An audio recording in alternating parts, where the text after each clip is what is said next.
اللہ رب العالمین والصلاة والسلام علی سید المرسلین اما بعد فاعوذ باللہ من الشیطان الرجیم بسم اللہ الرحمن الرحیم الصلاة والسلام علیکہ یا رسول اللہ وعلی آلکہ واصحابکہ یا حبیب اللہ الصلاة والسلام علیکہ یا نبی اللہ وعلی آلکہ واصحابکہ یا نور اللہ۔ سامعین محترم، السلام علیکم ورحمۃ اللہ وبرکاتہ۔ ہم ایک مرتبہ پھر نور القرآن پروگرام لے کر حاضر ہوئے ہیں، جس میں ہم قرآن پاک کی تفسیر عرض کرتے ہیں۔ تو سورہ بقرہ کی پچھلے پروگرام میں سورہ بقرہ کی ایک آیت تلاوت کرنے کا شرف حاصل کیا بما ترجمہ تفسیر کے ساتھ۔ تو آج انشاءاللہ آگے شروع کرتے ہیں۔ تو میں گزارش کروں گا کہ جو ہمارے نئے ویورز ہیں وہ ہمارے چینل کو سبسکرائب کر دیں اور بیل کے بٹن کو کلک کر دیں تاکہ ہماری آنے والی ویڈیوز جو ہے آپ تک بآسانی پہنچتی رہیں۔ ہم پروگرام کا آغاز کرتے ہیں۔ اعوذ باللہ من الشیطان الرجیم، بسم اللہ الرحمن الرحیم۔ الذین یؤمنون بالغیب ویقیمون الصلاة ومما رزقناهم ينفقون۔ وہ لوگ جو بغیر دیکھے ایمان لاتے ہیں اور نماز قائم کرتے ہیں اور ہمارے دیے ہوئے رزق میں سے کچھ ہماری راہ میں خرچ کرتے ہیں۔ الذین یؤمنون بالغیب، وہ لوگ جو بغیر دیکھے ایمان لاتے ہیں، یہاں سے لے کر المفلحون تک کی 3 آیات مخلص مؤمنین کے بارے میں ہیں، جو ظاہری اور باطنی دونوں طرح سے ایمان والے ہیں۔ اور اس کے بعد 2 آیتیں ان لوگوں کے بارے میں جو ظاہری اور باطنی دونوں طرح سے کافر ہیں، اور اس کے بعد 13 آیتیں منافقین کے بارے میں ہیں، جو کہ باطن میں کافر ہیں اور اپنے آپ کو مسلمان ظاہر کرتے ہیں۔ آیت کے اس حصے میں متقی لوگوں کا ایک وصف بیان کیا گیا ہے کہ وہ لوگ بغیر دیکھے ایمان لاتے ہیں، وہ ان تمام چیزوں پر ایمان لاتے ہیں جو ان کی نگاہوں سے پوشیدہ ہیں، اور نبی کریم صلی اللہ تعالی وسلم نے ان کے بارے میں خبر دی ہے، جیسا مرنے کے بعد دوبارہ زندہ کیا جانا، قیامت کا قائم ہونا، اعمال کا حساب ہونا اور جنت و جہنم وغیرہ۔ ایک قول یہ بھی ہے کہ یہاں غیب سے قلب یعنی دل مراد ہے۔ اس صورت میں اس آیت کے معنی یہ ہوں گے کہ وہ دل سے ایمان لاتے ہیں۔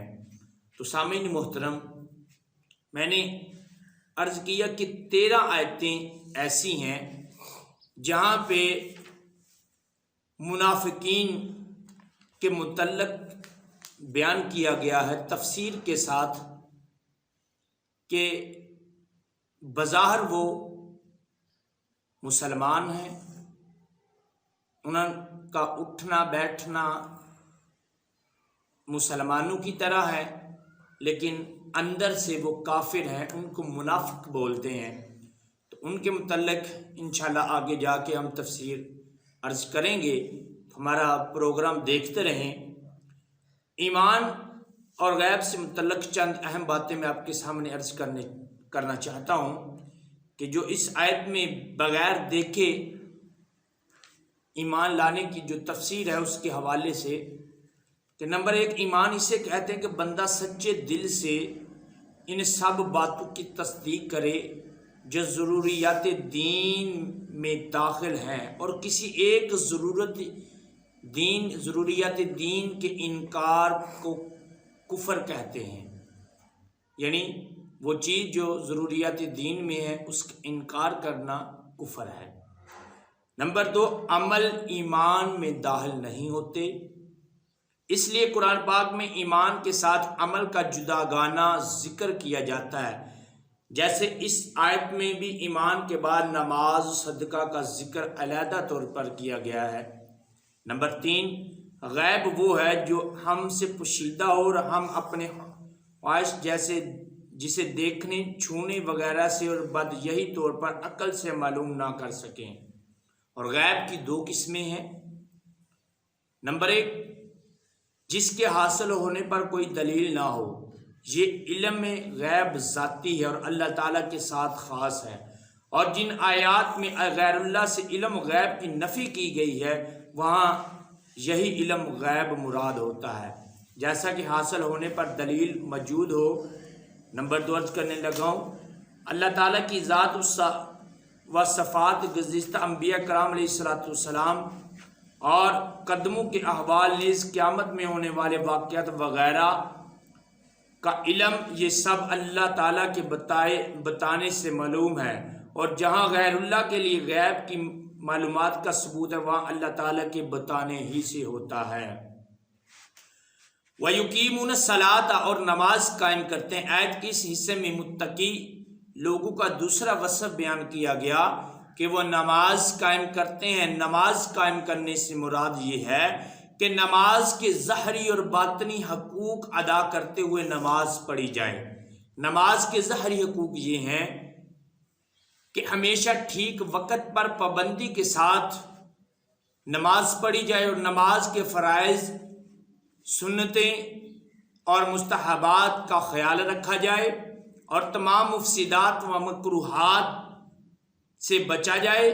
جبکہ باطنی حقوق یہ ہیں کہ آدمی دل کو غیر اللہ کے خیال سے فارغ کر کے ظاہر و باطن کے ساتھ بارگاہ حق میں متوجہ ہو، اور بارگاہ الہی میں عرض و نیاز اور مناجات میں ہو جائے۔ یہ ایک وصف بیان کیا گیا ہے۔ تو نماز قائم کرنے کے فضائل بہت زیادہ ہیں، اور ان کے بارے میں سورہ آل عمران میں سورہ مؤمنون میں اللہ تعالیٰ ارشاد فرمایا ہے، قد افلح المؤمنون الذین هم فی صلاتهم خاشعون، بے شک وہ ایمان والے کامیاب ہوں گے جو اپنی نماز میں خشوع خضوع کرنے والے ہیں۔ اسی صورت میں ایمان والوں کے مزید اوصاف بیان کرنے کے بعد ان کا ایک وصف یہ بیان فرمایا کہ والذین هم علی صلواتہم یحافظون، اللہ اکبر، اور وہ جو اپنی نمازوں کی حفاظت کرتے ہیں۔ اور ان اوصاف کے حامل ایمان والوں کے بارے میں ارشاد فرمایا، اولئک هم الوارثون، اولئک هم الوارثون الذین یرثون الفردوس هم فیہا خالدون، یہاں یہی لوگ وارث ہیں جو فردوس کی میراث پائیں گے، وہ اس میں ہمیشہ رہیں گے۔ نماز میں سستی کرنے والوں اور نمازیں ضائع کرنے والوں کے بارے میں اللہ تعالیٰ ارشاد فرماتا ہے، ان المنافقین یخادعون اللہ وہو خادعهم وَإِذَا قَامُوا إِلَى الصَّلَاةِ قَامُوا كُسَالَىٰ يُرَاءُونَ النَّاسَ وَلَا يَذْكُرُونَ اللَّهَ إِلَّا قَلِيلًا۔ ترجمہ کنز العرفان، بے شک منافق لوگ اپنے گمان میں اللہ کا فریب دینا چاہتے ہیں، اور وہی انہیں غافل کر کے مارے گا، اور جب نماز کے لیے کھڑے ہوتے ہیں تو بڑے سست ہو کر لوگوں کے سامنے ریاکاری کرتے ہوئے کھڑے ہوتے ہیں، اللہ کو بہت تھوڑا یاد کرتے ہیں۔ اور سورہ مریم میں ارشاد فرمایا، فَخَلَفَ مِن بَعْدِهِمْ خَلْفٌ أَضَاعُوا الصَّلَاةَ وَاتَّبَعُوا الشَّهَوَاتِ فَسَوْفَ يَلْقَوْنَ غَيًّا إِلَّا مَن تَابَ وَآمَنَ وَعَمِلَ صَالِحًا فَأُولَئِكَ يَدْخُلُونَ الجنة يدخلون الجنة ولا يظلمون شيئا۔ حضرت عثمان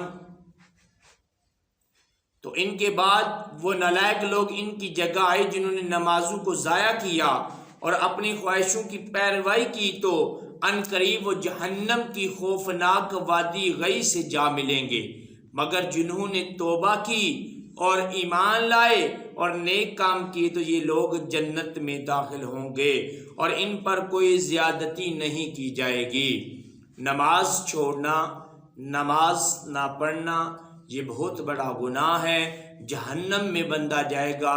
یہ نماز نہ پڑھنا جہنم میں جانے کا سبب ہے، لیکن آگے اللہ نے فرمایا کہ جو لوگ توبہ کر لیتے ہیں ان کو معاف کیا جائے گا، ان کی توبہ کو قبول کیا جائے گا اور انہیں قیامت کے دن کوئی سزا نہیں دی جائے گی۔ حضرت عثمان غنی رضی اللہ تعالی عنہ فرماتے ہیں سرکار دو عالم صلی اللہ تعالی علیہ وسلم نے ارشاد فرمایا، جس نے میرے اس وضو کی طرح وضو کیا پھر اس طرح 2 رکعات نماز پڑھی کہ ان میں خیالات نہ آنے دیے، اس کے پچھلے تمام گناہ بخش دیے جائیں گے۔ اللہ اکبر۔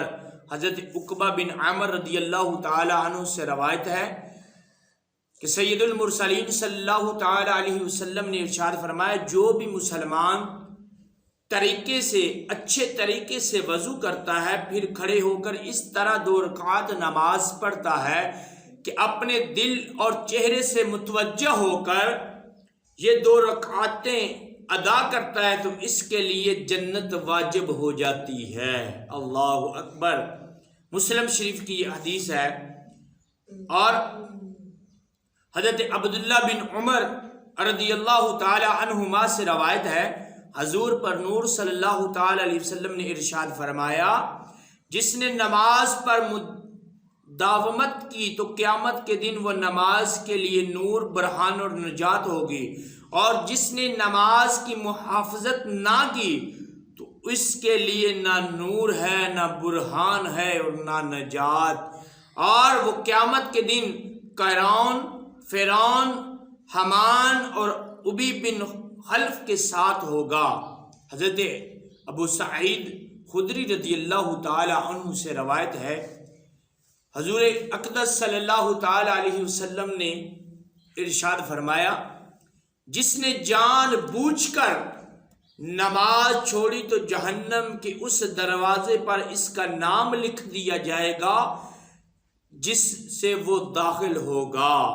یہ بڑی اہم بات ہے کہ آج کے دور میں ہم جان بوجھ کر نمازیں نہیں چھوڑتے، تو خدا کی قسم یہ میرے مصطفیٰ کی زبان ہے، تو جو میرے مصطفیٰ کی زبان سے الفاظ نکل جاتے ہیں وہ کبھی رد نہیں ہوتے، وہ کبھی غلط نہیں ہو سکتے۔ تو میرے مصطفیٰ کریم آقا علیہ الصلوۃ والسلام نے فرما دیا کہ جو جان بوجھ کر نماز کو قضا کرے گا، نماز کو چھوڑے گا، تو جہنم کے اس دروازے پر اس کا نام لکھ دیا جائے گا جس دروازے سے اس نے گزرنا ہے۔ تو یعنی جس دروازے پہ نام لکھا ہم نے ہر حال میں اس میں گزر کرنا ہے۔ تو سامعین محترم، ہمیں چاہیے کہ نمازوں کی پابندی کرنی چاہیے۔ وَمِمَّا رَزَقْنَاهُمْ يُنْفِقُونَ، اور ہمارے دیے ہوئے رزق میں سے کچھ ہماری راہ میں خرچ کرتے ہیں۔ آیت کے اس حصے میں متقی لوگوں کا تیسرا وصف بیان کیا گیا کہ وہ اللہ تعالیٰ کے دیے ہوئے رزق میں کچھ اللہ تعالیٰ کی راہ میں خرچ کرتے ہیں۔ راہ خدا میں خرچ کرنے سے زیادہ زکوٰۃ مراد ہے، جیسے کئی جگہوں پر نماز کے ساتھ زکوٰۃ ہی کا تذکرہ ہے، یا اس سے مراد تمام قسم کے صدقات ہیں، جیسے غریبوں، مسکینوں، یتیموں، طلباء، علماء اور مساجد و مدارس وغیرہ کو دینا، نیز اولیاء کرام یا فوت شدگان کی ایصال ثواب کے لیے جو خرچ کیا جاتا ہے وہ بھی اس میں داخل ہے کہ وہ سب صدقات نافلہ ہے۔ آیت میں فرمایا گیا کہ جو ہمارے دیے ہوئے میں سے کچھ ہماری راہ میں خرچ کرتے ہیں اس سے معلوم ہوا کہ راہ خدا میں مال خرچ کرنے میں ایسا نہیں ہونا چاہیے کہ اتنا زیادہ مال خرچ کر دیا جائے کہ خرچ کرنے کے بعد آدمی پچھتائے، اور نہ ہی خرچ کرنے میں کنجوسی سے کام لیا جائے، بلکہ اس میں اعتدال ہونا چاہیے۔ اس چیز کی تعلیم دیتے ہوئے ایک اور مقام پر اللہ تعالیٰ ارشاد فرماتا ہے وَلَا تَجْعَلْ يَدَكَ مَغْلُولَةً إِلَىٰ عُنُقِكَ وَلَا تَبْسُطْهَا كُلَّ الْبَسْطِ فَتَقْعُدَ مَلُومًا مَحْسُورًا، اور اپنا ہاتھ اپنی گردن سے باندھا ہوا نہ رکھو اور نہ پورا کھول دو کہ پھر ملامت میں حسرت میں بیٹھے رہ جاؤ۔ یہ بنی اسرائیل کی آیت میں نے تلاوت کی ہے، اور کامل ایمان والوں کا وصف بیان کرتے ہوئے ارشاد فرمایا وَالَّذِينَ إِذَا أَنفَقُوا لَمْ يُسْرِفُوا وَلَمْ يَقْتُرُوا وَكَانَ بَيْنَ ذَلِكَ قَوَّامًا، اور وہ لوگ کہ جب خرچ کرتے ہیں تو نہ حد سے بڑھتے ہیں اور نہ تنگی کرتے ہیں، اور ان دونوں کے درمیان اعتدال سے رہتے ہیں۔ سامعین محترم، یہ ہمیں پتہ چلا کہ انسان کو اتنا اللہ کی راہ میں خرچ کرنا چاہیے جتنی اس کی سعادت ہے۔ ہاں، یہ نہیں ہونا چاہیے کہ آدمی اتنا زیادہ خرچ کر دے کہ بعد میں اس کو پچھتانا پڑے۔ تو ایک آخری بات کہ اگر ہم کوئی 10واں 40واں یا 7واں کرتے ہیں، ختم شریف دلاتے ہیں، تو اس میں ایک بات کا خیال رکھنا چاہیے کہ اتنا ہی کریں جتنی آپ کے پاس توفیق ہے۔ بعض اوقات 10واں اپنے بزرگوں کا، والدین کا، عزیز و قرب کا 10واں یا 40واں یا کل شریف کا ختم دلاتے ہیں کہ وہ ادار لے کر، پیسے کسی سے ادار مانگ کر وہ ختم شریف دلاتے ہیں، یار میں نے ختم دلانا ہے پیسے دیں۔ تو یہ ایسا نہیں ہونا چاہیے۔ آپ جب بھی کسی کا ختم دلائیں یا کوئی نظر و نیاز کریں تو اپنی پاکٹ میں سے جتنی آپ کے پاس توفیق ہے اتنا دیں، نہ کہ کسی سے ادار مانگ کر صدقہ خیرات کریں۔ ہمیں اللہ تعالیٰ نے یہ جتنا دین سخت ہے اس سے زیادہ، کئی زیادہ اللہ تعالیٰ نے ہمارے لیے اس دین میں نرمی رکھی ہے۔ تو اللہ ہمیں عمل کی توفیق عطا فرمائے۔ اور آخر میں عرض کرتا چلوں کہ ہمارا channel Ahmad Raza T V, اس کو سبسکرائب کر دیں اور بیل کے بٹن کو کلک کر دیں تاکہ ہماری ہر آنے والی ویڈیوز جو ہے آپ تک پہنچتی رہیں، اور ویڈیو کو شیئر کرنا مت بھولیں، اور اپنی قیمتی رائے کا، جو قیمتی آپ کی رائے ہے وہ ہمیں کمنٹ کے ذریعے دیں تاکہ پروگرام میں کوئی چینجنگ یا اس حوالے سے کوئی بھی آپ کی رائے ہو تو ہمیں کمنٹ میں ضرور دیجیے گا۔ السلام علیکم ورحمۃ اللہ وبرکاتہ۔